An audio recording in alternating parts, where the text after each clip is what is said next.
Welcome to the No Sleep Night Marathon. This story comes to us from unsettlingstories.com, titled My Trouble with Fairies. Growing up, whenever my brother would get hurt, I'd blame it on my fairy friends. My parents never believed me, and I'd get punished. And it didn't help that my brother said that I was the one that pushed, punched, or scratched him. No matter how much I protested, at the end of it all, I was the one who got in trouble. So, at a young age, I learned that I was the only one who could see fairies.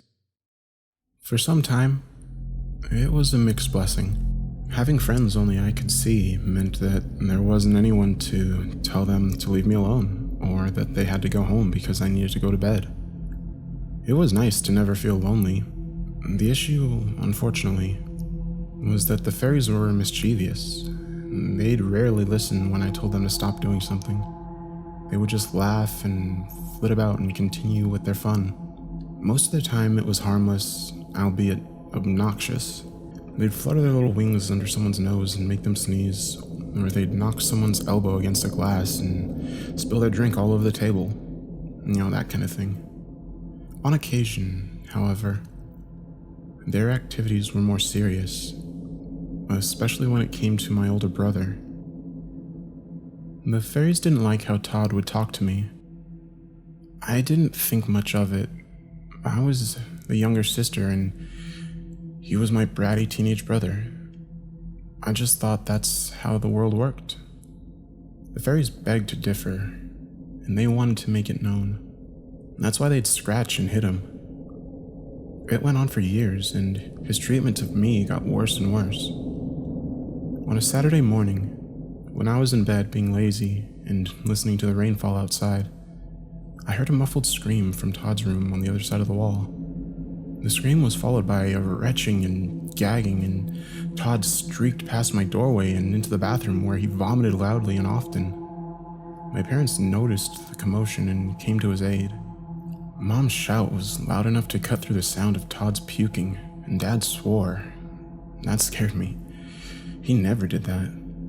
I stood in the doorway while the fairies giggled and floated in their iridescent orbit around my head.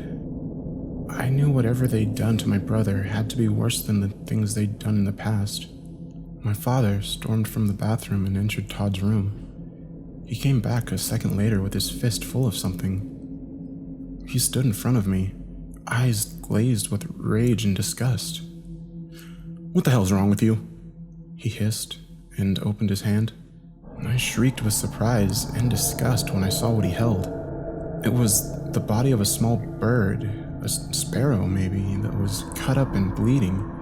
Dislodged feathers stuck to the blood and greasy white discharge oozing from its truncated rear half.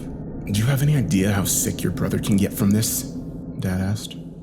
Behind his rage was a tone of deep concern and even fear. His fear only amplified my own. I didn't, I stammered. My eyes darted back and forth as I followed the hysterically laughing fairies as they swept back and forth across the carnage of my father's palm. "Stay here," Dad ordered. But I tried to interject, but he grabbed my shoulder hard with his free hand and held me against the doorframe. The din of giggles stopped. I heard them whispering amongst themselves. Dad leaned down and pushed his forehead against mine.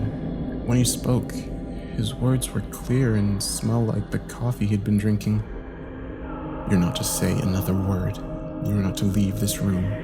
I'm taking your brother to the doctor, and if your mother tells me you've said anything or set a foot outside, I promise you will regret it."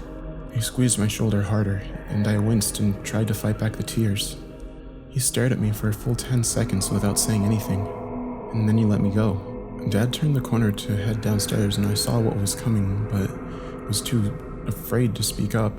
As he started down, I saw the fairies hurl themselves against the bottom of his foot before it made contact with the first step.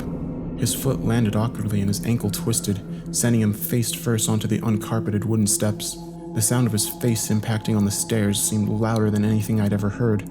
Mom called from the bathroom where she was still attending to Todd, and Dad didn't answer. I peeked around the corner, and he was on his belly at the bottom of the stairs. He was moaning and weakly flailing his arms against the hard wood. His legs were still on the steps, and they didn't move at all.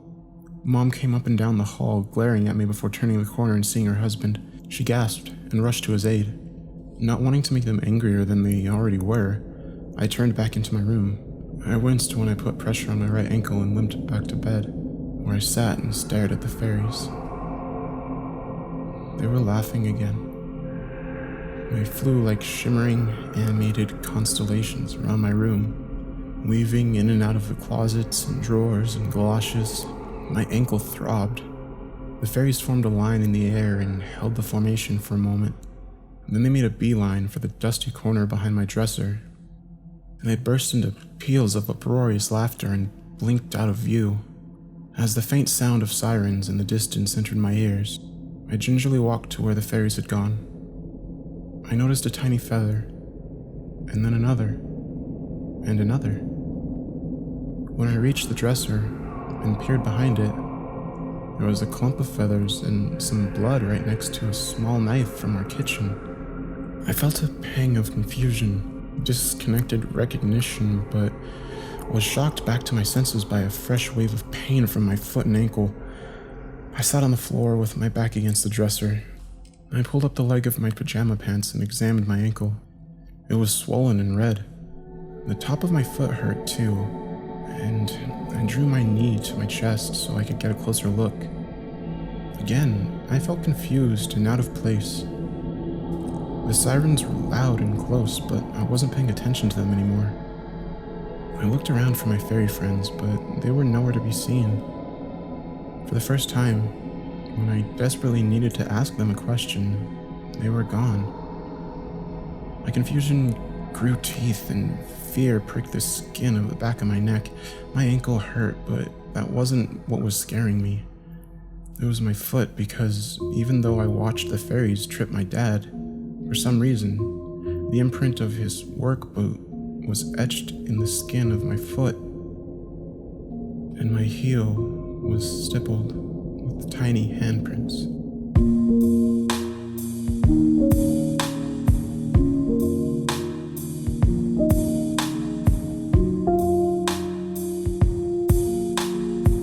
Hello, I hope you enjoyed my narration of this story.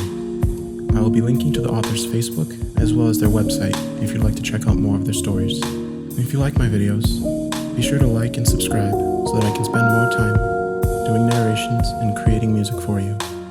Stay tuned for more stories from my No Sleep Night Marathon.